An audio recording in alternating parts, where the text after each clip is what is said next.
Hello friends, मैं अभिषेक Dewangan GK have CGPSC के इस यूट्यूब चैनल पर आपका फिर से स्वागत करता हूं।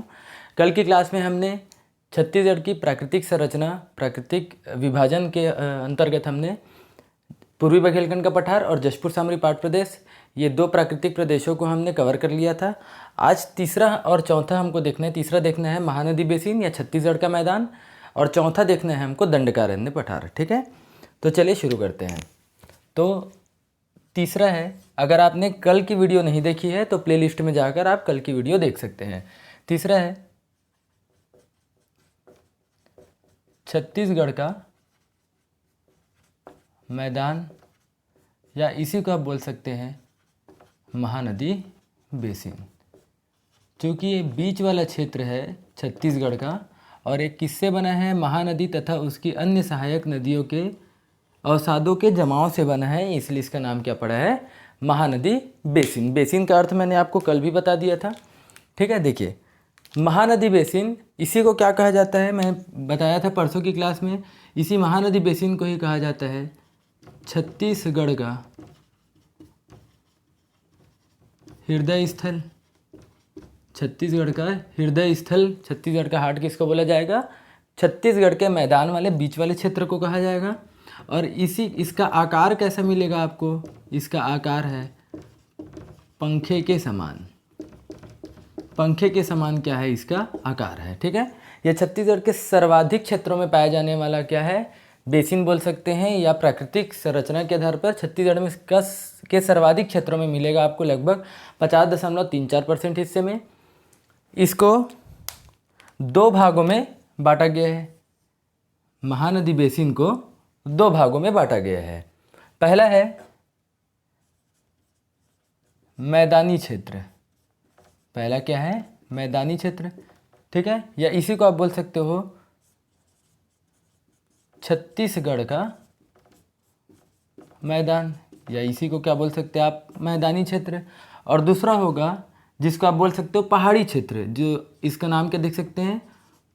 उच्च सीमांत भूमि। उच्च सीमांत भूमि है क्या? डायग्राम से समझिए, ये जैसे है छत्तीसगढ़, ये है जैसे छत्तीसगढ़ वाला क्षेत्र है। महानदी बेसिन छत्तीसगढ़ के मध्य क्षेत्र में यहाँ से यहाँ तक आपको मिलेगा, मोहला मानपुर वाले क्षेत्र को छोड़कर। तो कुछ इस प्रकार ऐसे बना लेते हैं। ठीक है, याद रखिए, सीमांत उच्च भूमि मतलब जो किनारे किनारे पर्वत पठार मिलेंगे, पर्वत मिलेंगे इस तरफ ऐसे, ये वाला हिस्सा कहलाएगा उच्च। क्योंकि यहाँ पर ये पर्वत है, पर्वत को आप क्या बोलते हैं? ये मैदानी क्षेत्र से ऊंचा है, इसलिए नाम क्या पड़ा है इसका? उच्च। सीमांत इसलिए नाम पड़ा है क्योंकि छत्तीसगढ़ की सीमा में है ये, इसलिए इसका नाम क्या पड़ा है? सीमांत। तो उच्च सीमांत भूमि, भूमि से ऊंचा है और वो सीमा के अंत में है। और मैदानी क्षेत्र, तो इसको आप क्या बोलेंगे? मैदानी क्षेत्र। ये बीच का पूरा क्षेत्र क्या कहलाएगा? ये पूरा बीच का क्षेत्र कहलाएगा मैदानी क्षेत्र। आ रहा समझ में? तो इस मैदानी क्षेत्र को और उच्च सीमांत भूमि को, इसको भी अलग अलग कई भागों में, याद रखिएगा, डिवाइड किया गया है। ठीक है, तो इसके भी कई अलग अलग क्लासिफिकेशन है। तो इसके अंतर्गत आप पहला देखिए, मैदानी क्षेत्र को अलग अलग सभी को डिस्कस करेंगे। अभी आप केवल समझिए मैदानी क्षेत्र में सबसे पहले आएगा, याद रखिएगा, पेंड्रा लोरमी का पठार। सबसे पहले क्या आ जाएगा? पेंड्रा लोरमी का पठार। दूसरा आ जाएगा इसी के अंतर्गत मैदानी क्षेत्र में कोरबा बेसिन। दूसरा क्या आ जाएगा? दूसरा आ जाएगा कोरबा बेसिन। ठीक है, और तीसरा आ जाएगा रायगढ़ बेसिन। तीसरा आ जाएगा रायगढ़ बेसिन। और चौथा है बिलासपुर। चौथा क्या हो जाएगा? बिलासपुर रायगढ़ बेसिन। चौथा क्या है? बिलासपुर रायगढ़ बेसिन।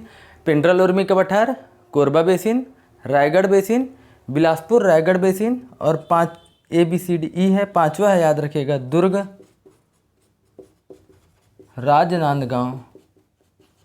दुर्ग राजनांदगांव का मैदान।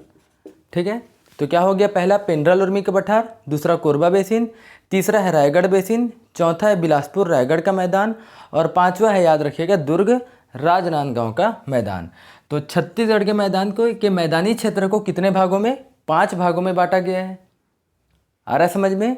तो ये सीमांत उच्च भूमि वाला, इसको बाद में देखेंगे, अभी हम इसको कवर करेंगे, पहला है मैदानी क्षेत्र में। ठीक है, तो इसको मैं रफ कर रहा हूँ अभी, मैप के थ्रू देखना है कि कैसे होगा, क्या होगा। चलिए देखिए,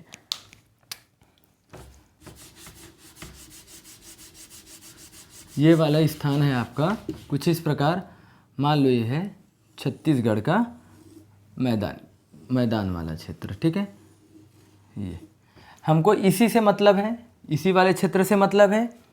ठीक, तो याद रखिए कौन कौन सा हो जाएगा, यहाँ पर है सरगुजा, ये वाला सरगुजा संभाग, इसके नीचे आपको क्या मिलेगा, ये वाला क्षेत्र है बिलासपुर संभाग, ये वाला क्षेत्र है, ये क्षेत्र है दुर्ग संभाग, और ये है रायपुर संभाग, और ये है बस्तर संभाग। अगर आप सभी जिले ड्रॉ करेंगे तो यहाँ पर यह है कवर्धा, कुछ इस प्रकार से, ये वाला स्थान है मुंगेली, जीपीएम और बिलासपुर, ये है कोरिया, इसको हमको अभी ज़रूरत नहीं है सरगुजा संभाग की, तो भी इसे आप देखते रहिए। ठीक है, ये है, ये कुछ इस प्रकार से ऐसे बनाना है, बना रहे हैं तो आप बना ही लो। ठीक, देखिए अगर आप पूरे ज़िले की बात करेंगे तो ये हो जाएगा कौन सा, ये है राजनांदगांव, ये कौन सा है, राजनांदगांव, ये है दुर्ग संभाग, दुर्ग जिला, ये है बेमेतरा, और ये है बालोद। ये सभी हो चुका है, आप जाके पुराने वीडियोस देख सकते हैं। ये होगा रायपुर, ये है बलौदा बाज़ार, और ये वाला होगा महासमुंद, ये है गरियाबंद, और ये होगा धमतरी। ठीक, ये स्थान है कवर्धा, ये होगा मुंगेली, और ये होगा, याद रखिएगा, ये है जीपीएम, और ये है बिलासपुर। ये क्या है, बिलासपुर, ये है कोरबा, और ये वाला स्थान है जांजगीर चांपा, और ये है रायगढ़। ठीक, इतने को हमको अभी देखना है। तो याद रखिए सबसे पहले है पेंड्रा लोरमी का पठार। पेंड्रा लोरमी के पठार का विस्तार याद रखिए, ये शुरू होगा कवर्धा के पंडरिया से। मैं बोलते जा रहा हूँ, अच्छे से शब्दों को सुनिएगा, मैं यहाँ पर लिख नहीं सकता सभी चीज़ों को। कवर्धा के पंडरिया से शुरू होगा, मुंगेली के लोरमी से होते हुए, ये वाला स्थान होगा लोरमी, लोरमी से होते हुए ये जीपीएम, याद रखिए मैं इसको यहाँ पर बना दे रहा हूँ, जीपीएम में ये वाला स्थान गौरेला होगा, ये होगा पेंड्रा, और ये होगा मारवाही। ठीक है, गौरेला, पेंड्रा, मारवाही, 3 तहसील है, वो तीनों तहसील को मिलाकर जीपीएम बनाया गया है। तो ये पेंड्रा से होते हुए कोरबा के यहाँ तक कटघोरा तक वो आएगा। समझ आ रहा है। कौन कौन सा स्थान अगर आप देखेंगे तो ये वाला स्थान होगा, ये कवर्धा के कहाँ से, पंडरिया, कवर्धा का कौन सा स्थान, पंडरिया। मुंगेली का कौन सा स्थान, लोरमी, मुंगेली का कौन सा, लोरमी।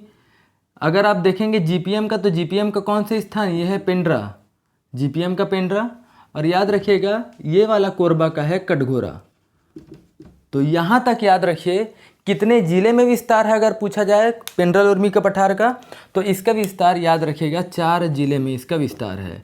कौन कौन से 4 जिले हो गए, कवर्धा, मुंगेली, जीपीएम और कोरबा। कवर्धा के पंडरिया में, मुंगेली के लोरमी में, जीपीएम के पेंड्रा में और कोरबा के कटघोरा में। ठीक है, 4 जिले में इसका विस्तार। और इसी में ही याद रखिए ये पेंड्रा लोरमी के पठार में ही इसकी सबसे ऊंची चोटी पेंड्रा में मिलेगी आपको। इसी की सबसे ऊंची चोटी आपको कहाँ मिलेगी, पेंड्रा में मिलेगी।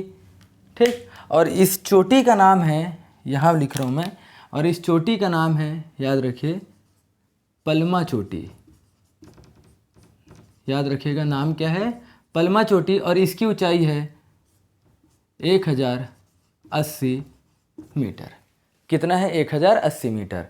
मैं क्या बोल रहा हूँ समझिए, पिंडरल उर्मी पठार की सबसे ऊंची चोटी, मैं छत्तीसगढ़ की बात नहीं कर रहा हूँ, पिंडरल उर्मी के पठार की सबसे ऊंची चोटी अगर आपको पूछा जाए तो वो होगी पलमा चोटी, जो कहाँ पर है, जीपीएम जिले में है या पिंडरा तहसील में है, और उसकी ऊंचाई कितनी है 1080 मीटर।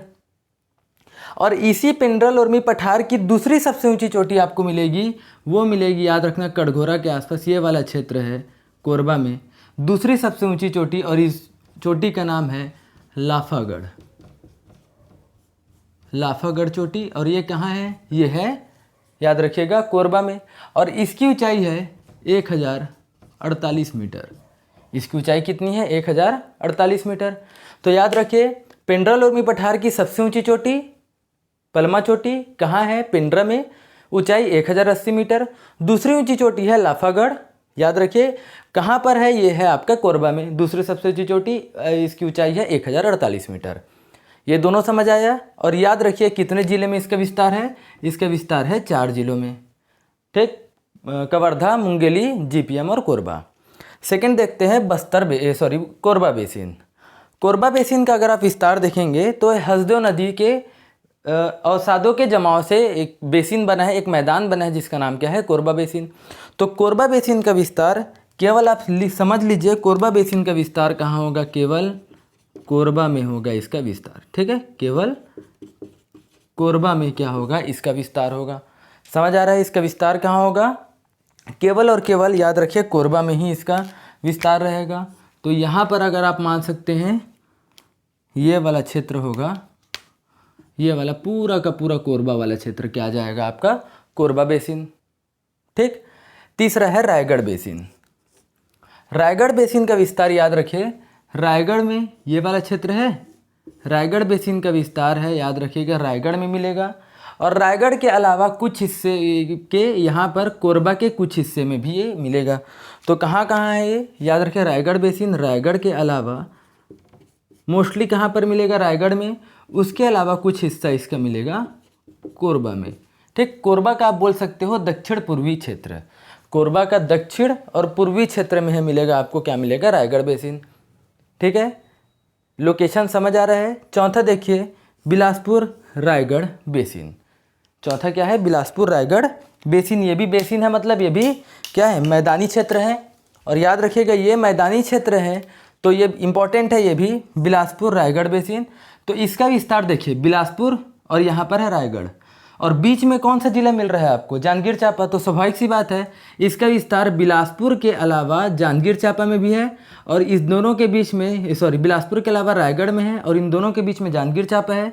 तो बीच से होकर ये जाएगी, और ये वाला क्षेत्र क्या कहलाएगा, ये क्षेत्र कहलाएगा पूरा का पूरा कौन सा, बिलासपुर रायगढ़ बेसिन। लेकिन बिलासपुर रायगढ़ बेसिन बिलासपुर रायगढ़ और जांजगीर चांपा के अलावा एक अन्य जिले में भी इसका विस्तार है, और याद रखिए मुंगेली, मुंगेली में भी बिलासपुर रायगढ़ के मैदान का विस्तार है। तो इसका विस्तार कितने जिले में हो गया, बिलासपुर रायगढ़ बेसिन का 4 जिले में क्या हो गया इसका विस्तार, कौन कौन सा, पहला है मुंगेली, दूसरा है बिलासपुर, तीसरा जांजगीर चांपा, और चौथा है रायगढ़। और इसी बिलासपुर रायगढ़ की सबसे ऊंची चोटी यहाँ पर आपको मिलेगी, सबसे ऊंची चोटी किसकी, मैं अभी आपको बता रहा हूँ इसकी सब, ये बस बिलासपुर रायगढ़ के मैदान या बेसिन की सबसे ऊंची चोटी यहाँ पर है, और इसका नाम है, याद रखिएगा, दलहा पहाड़। क्या नाम है, दलहा पहाड़। जो आपको कहाँ मिलेगा दलहा पहाड़, ये है, याद रखिए, अकलतरा में, अकलतरा में है, और इसकी ऊंचाई है 750 मीटर। समझ आ रहा है, इसकी ऊंचाई कितनी है, 750 मीटर। याद रखिए दलहा पहाड़, अगर मैं बोलते जा रहा हूँ तो ये उस जिले की भी सबसे ऊंची चोटी होगी। जैसे अगर आपसे क्वेश्चन कर दिया जाए जांजगीर चांपा की सबसे ऊंची चोटी कौन सी होगी, तो होगी दलहा पहाड़, क्योंकि दलहा पहाड़ है कहाँ, जांजगीर चांपा के अकलतरा में। और ये सबसे ऊंची चोटी किसकी है, बिलासपुर रायगढ़ बेसिन की ऊंची चोटी है। और 750 मीटर के अलावा जांजगीर चांपा में और कोई भी इससे ऊंची चोटी नहीं है। समझ आ रहा है। तो वैसे ही अगर आपसे बोल दिया जाए कि जीपीएम की सबसे ऊंची चोटी कौन सी है, गौरेला पेंड्रा मरवाही जिले की सबसे ऊंची चोटी, वो होगी पलमा चोटी, ठीक है। जैसे आपके बोल दिया जाए कि बलरामपुर की सबसे ऊंची चोटी क्या होगी, तो वो होगी गौरलाटा, क्योंकि वो सामरी में स्थित, और सामरी कहाँ है, बलरामपुर में ही है। तो वैसे ही आपको जिले वाइज आपको अलग से नोट करके आपको नोट करते रहना है लास्ट में। तो मैं आपको क्या बोला, ये पहली याद रखिएगा, पेंड्रा लोरमी के पठार के 4 जिले में, जिसकी सबसे ऊंची चोटी होगी जीपीएम में, नाम है पलमा चोटी। और बिलासपुर रायगढ़ बेसिन, इसका भी विस्तार होगा 4 जिलों में। कौन कौन सा, मुंगेली, बिलासपुर, जांजगीर चांपा और रायगढ़। और इसी बेसिन की सबसे ऊंची चोटी होगी कहाँ पर, याद रखिए, ये होगी जांजगीर चांपा में। और जांजगीर चांपा के कहाँ पर, जांजगीर चांपा के अकलतरा में इसकी सबसे ऊंची चोटी है, नाम है दल्हा पहाड़, और इसकी ऊंचाई है 750 मीटर। 5वां है दुर्ग राजनांदगांव का मैदान। दुर्ग राजनांदगांव मैदान का याद रखिए, इसका विस्तार है दुर्ग कवर्धा का दक्षिणी हिस्सा, ये वाला कवर्धा का कुछ हिस्सा। कवर्धा के अलावा राजनांदगांव, राजनांदगांव के अलावा है ये दुर्ग वाले क्षेत्र में। राजनांदगांव के अलावा इसका विस्तार कहाँ है, दुर्ग वाले क्षेत्र में। और दुर्ग के अलावा कुछ स्थान है इसका रायपुर में, और रायपुर के अलावा कुछ स्थान पे है ये धमतरी में। ठीक है, याद रखिए कितने कितने ज़िले में आपको बता दिया यहाँ पर, ये देखिए। ठीक है, कुछ इस प्रकार से है। तो कौन कौन से 5 जिलों में इसका विस्तार है, कौन कौन सा हो जाएगा, पहला है कवर्धा, कवर्धा प्लस राजनांदगांव, राजनांदगांव के बाद हो जाएगा ये दुर्ग, दुर्ग के बाद रायपुर, और रायपुर के बाद आ जाएगा धमतरी। 5 जिलों में क्या है, इसका विस्तार है। ठीक, तो याद रखिए छत्तीसगढ़ के मैदानी क्षेत्र को कितने भागों में, 5 भागों में डिवाइड किया गया है। समझ आया। पेंड्रा लोरमी के पठार का विस्तार 4 जिले में, कोरबा बेसिन का केवल कोरबा में, रायगढ़ बेसिन का रायगढ़ के अलावा कुछ हिस्सा कोरबा में, बिलासपुर रायगढ़ बेसिन का विस्तार 4 जिले में है, मुंगेली, बिलासपुर, जांजगीर चांपा और रायगढ़। और दुर्ग राजनांदगांव के मैदान का है 5 जिले में है, कवर्धा, राजनांदगांव, दुर्ग, रायपुर और धमतरी।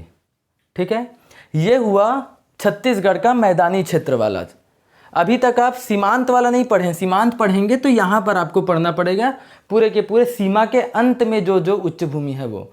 अभी तो हम मैदानी क्षेत्र को देखे हैं। ठीक है, पहाड़ी वाले क्षेत्र में देखेंगे सभी चीज़ों को लास्ट में, सिहावा पर्वत जो आपको मिलेगा। ठीक है, ये सब हम छाता पहाड़ी ये सब बाद में देखेंगे पहाड़ वाले क्षेत्र में, उसमें टॉपिक में। ठीक, ये हो गया छत्तीसगढ़ के मैदान का मैदानी क्षेत्र। ठीक है, इसको स्क्रीनशॉट ले लीजिए इसको। अगला है सीमांत उच्च भूमि।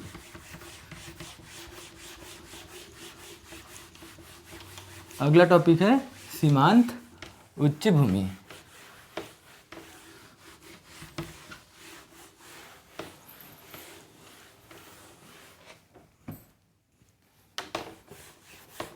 ठीक, हेडिंग डालिए सीमांत उच्च भूमि।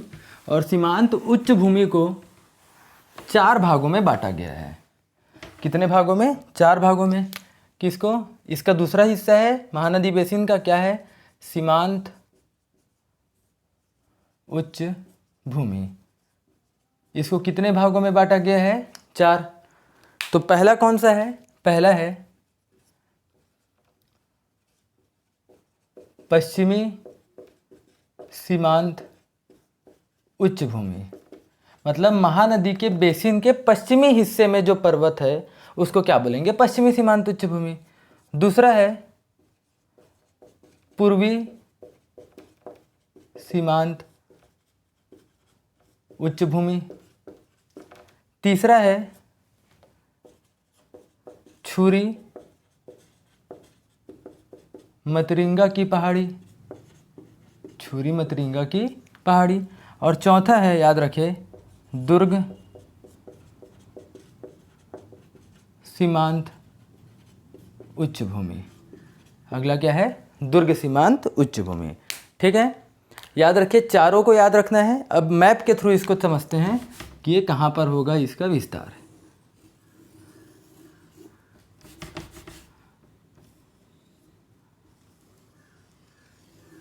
ठीक, ये वाले हिस्से का हमको काम नहीं है, फिर से बता रहा हूँ मैं। ये सरगुजा है, छोटा सा ही बनाएंगे। ये वाला स्थान है आपका बिलासपुर संभाग, ये है आपका कौन सा, ये दुर्ग संभाग। मैं नाम नहीं लिख रहा हूँ ज़िले का, आप समझ जाना। नहीं, अगर आपको इस समझ आ रहा है ज़िले का नाम तो इससे पहले बना हुआ है, स्क्रीनशॉट लिए होगे तो आप उसको देख सकते हैं। ठीक है,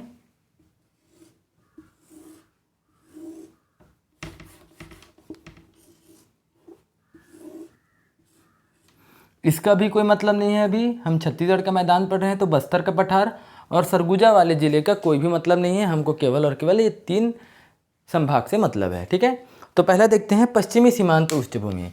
तो छत्तीसगढ़ के मैदान या महानदी बेसिन के पश्चिम की सीमा के अंत में जो उच्च भूमि है, पर्वत है, उसको क्या बोलेंगे? पश्चिमी सीमांत उच्च भूमि।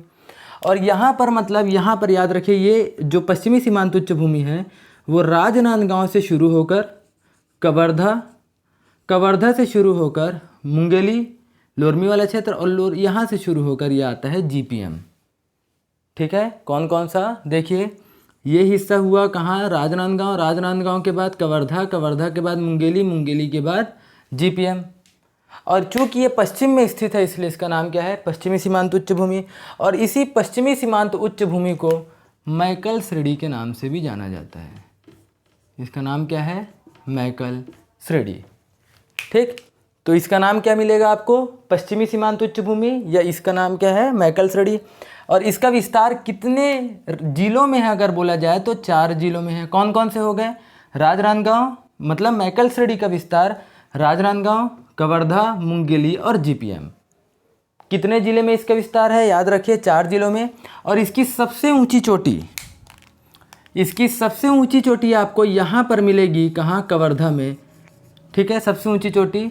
और इसकी सबसे ऊंची चोटी का नाम है, याद रखिएगा, बदरगढ़। और इसकी ऊंचाई है 1176 मीटर।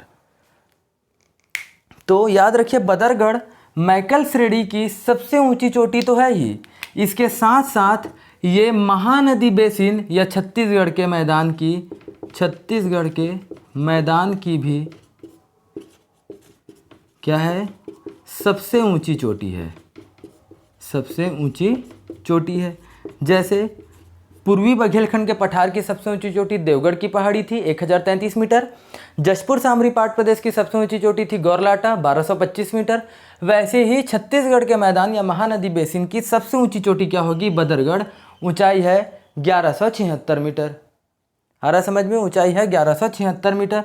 और याद रखिए, ये छत्तीसगढ़ के मैदान की भी सबसे ऊंची चोटी है मैकल श्रेणी की ऊंची चोटी के अलावा, ठीक है। और ये हो गया आपका कौन सा? पश्चिम। याद रखिए, इसकी दूसरी ऊंची चोटी आपको मिलेगी जो है MP में मिलेगी, गौरेला पेंड्रा मरवाही के क्षेत्र में मिलेगी। और उसका नाम है, याद रखिएगा, उसका नाम मिलेगा आपको, यहाँ पर है अमरकंटक। ये वाला हिस्सा यहाँ पर आपको मिलेगा अमरकंटक, ठीक है। जो है दूसरी सबसे ऊंची चोटी है किसकी? मैकल श्रेणी की।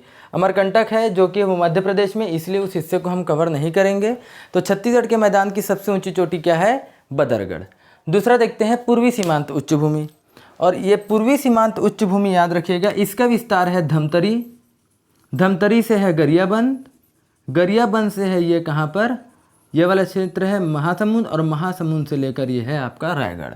कहाँ तक है? महासमुंद से लेकर ये है रायगढ़ तक इसका विस्तार है, ठीक। और याद रखिए, ये भी है पूर्व में स्थित है, ये भी याद रखिए। और इसलिए इसका नाम क्या पड़ा है? पूर्वी सीमांत उच्च भूमि इसका नाम पड़ा है, ठीक है। नाम क्या पड़ा है? पूर्वी सीमांत उच्च भूमि।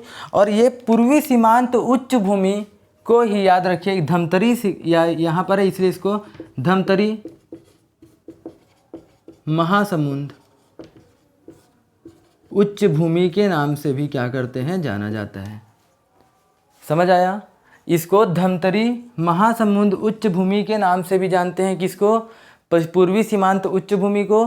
पूर्वी सीमांत उच्च भूमि याद रखिएगा, इसका विस्तार कहाँ कहाँ पर होगा? धमतरी, ये वाला धमतरी है।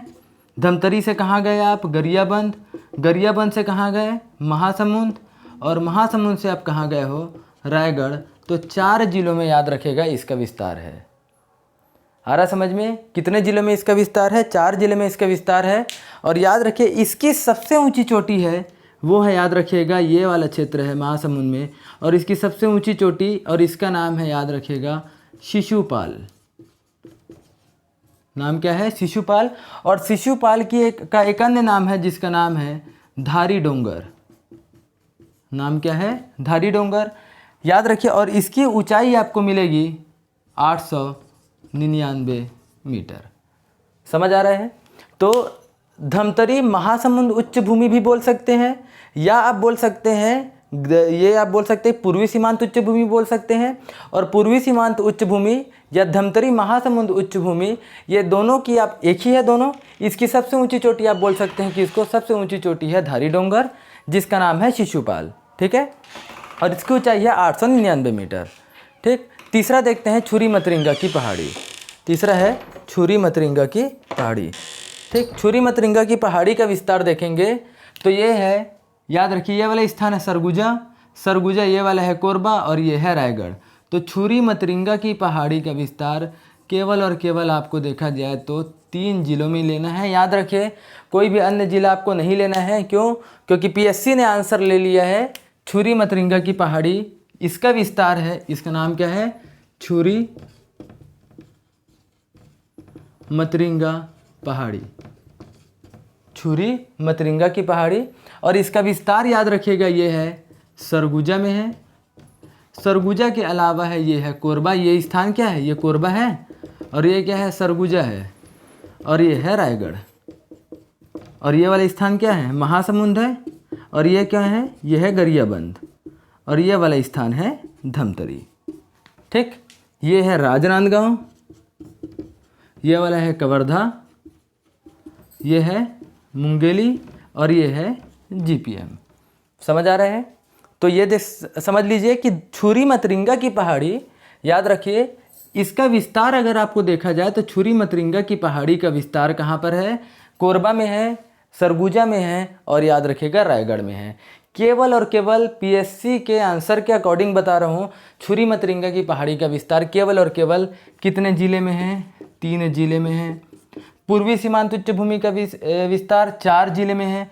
पश्चिमी सीमांत उच्च भूमि का विस्तार भी कितने जिले में है? 4 जिले में है। अगला देखते हैं दुर्ग सीमांत उच्च भूमि, ठीक। दुर्ग सीमांत उच्च भूमि, याद रखिए शुरुआत हो रहा है दुर्ग से, तो इसका विस्तार होगा दुर्ग में भी। ये हिस्सा क्या है? ये वाला है दुर्ग है, तो इसका याद रखिएगा ये है दुर्ग में भी मिलेगा, राजनांदगांव, और राजनांदगांव के अलावा आपको मिलेगा बालोद वाले क्षेत्र में है, और इसका नाम क्या है? दुर्ग सीमांत उच्च भूमि। और इसी दुर्ग सीमांत उच्च भूमि में 2 चोटियाँ मिलेंगी आपको, मैं ब्लैक से बना रहा हूँ, याद रखिए 2 चोटियाँ है यहाँ पर, एक है राजनांदगांव में और एक है आपका बालोद में। पहला है राजनांदगांव में और दूसरा है बालोद में। जो राजनांदगांव में है उसका नाम है, याद रखिएगा, डोंगरगढ़। नाम क्या है? डोंगरगढ़। और जो बालोद में है इसका नाम है दल्ली राजहरा। इसका नाम क्या है? दल्ली राजहरा। इसको मैं मिटा रहा हूँ, स्क्रीनशॉट ले लीजिए थोड़ा सा, ठीक।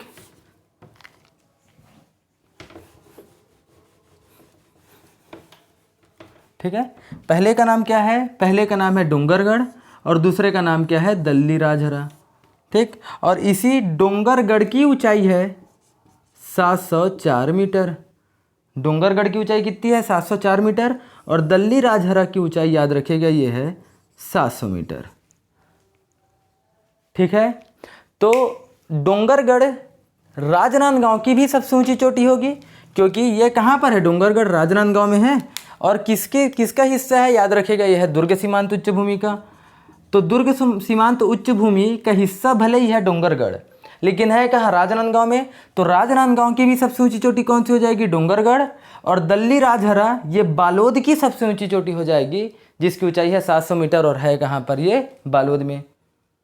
तो ये रहा आपका छत्तीसगढ़ के मैदान का सीमांत उच्च भूमि वाला टॉपिक। तो मैदानी क्षेत्र भी समझ लिए, सीमांत उच्च भूमि वाला भी समझ लिए। सीमांत उच्च भूमि में एक बार और रिवाइज कर लेते हैं। पहला है पश्चिमी सीमांत उच्च भूमि। इसी पश्चिमी सीमांत उच्च भूमि का नाम है मैकल श्रेणी, और मैकल श्रेणी का विस्तार याद रखिएगा कहाँ पर है? राजनांदगांव, कवर्धा, मुंगेली और जीपीएम। और इसी मैकल श्रेणी की सबसे ऊंची चोटी होगी बदरगढ़, जो कहाँ पर है? देखिए कवर्धा में है।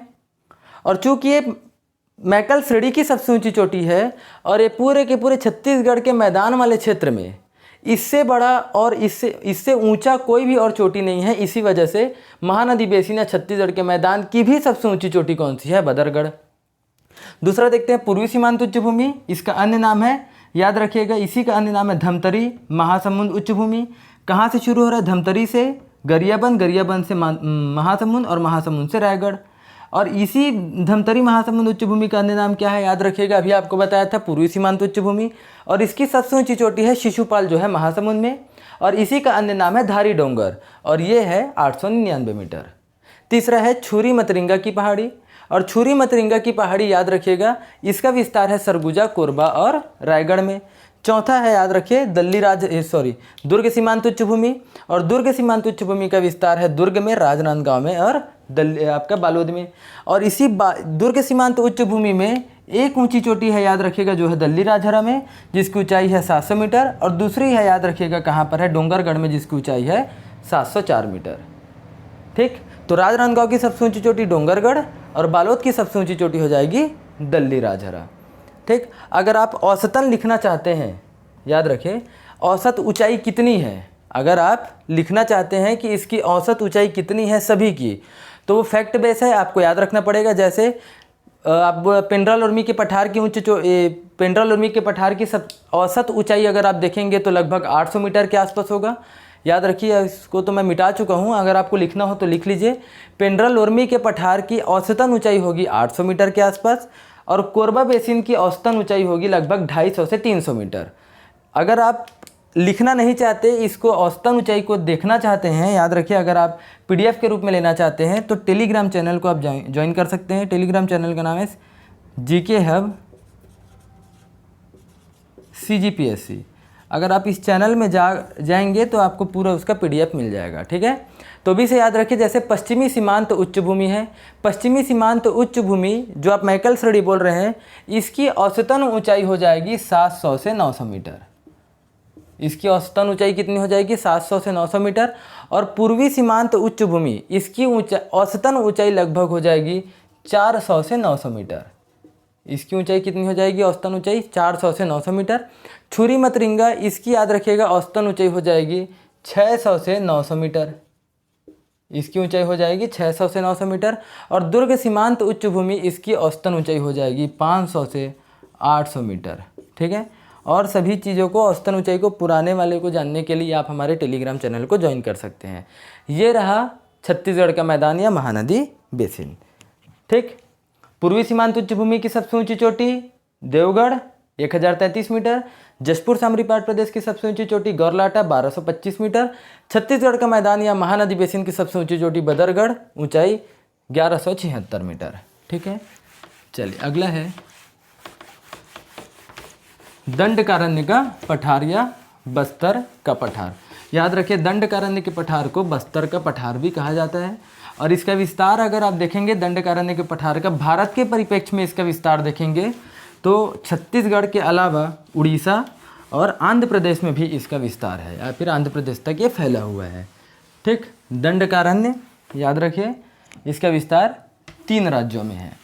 तो अगला हेडिंग डालिए दंडकारण्य का पठार, या आप हेडिंग डालिए बस्तर का पठार। ठीक, अगला हेडिंग है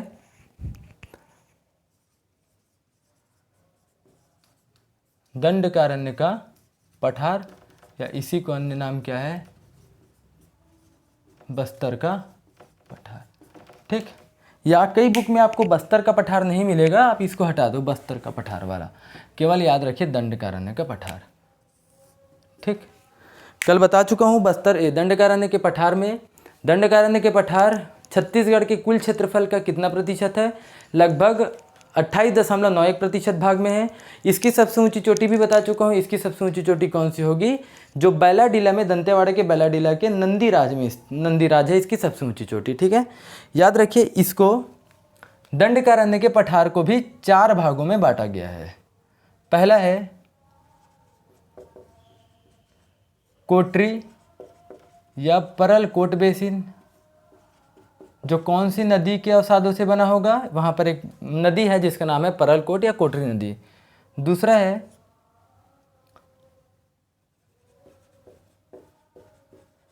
अबूझमाड़ की पहाड़ी, दूसरा है अबूझमाड़ की पहाड़ी। तीसरा है बस्तर का पठार, और चौथा है बस्तर का मैदान। चौथा क्या हो जाएगा, बस्तर का मैदान। ठीक है, तो मैप से देखिए चारों को। केवल और केवल हम ड्रॉ करेंगे ये दक्षिणी क्षेत्र, ठीक है। दक्षिणी क्षेत्र से मतलब है हमको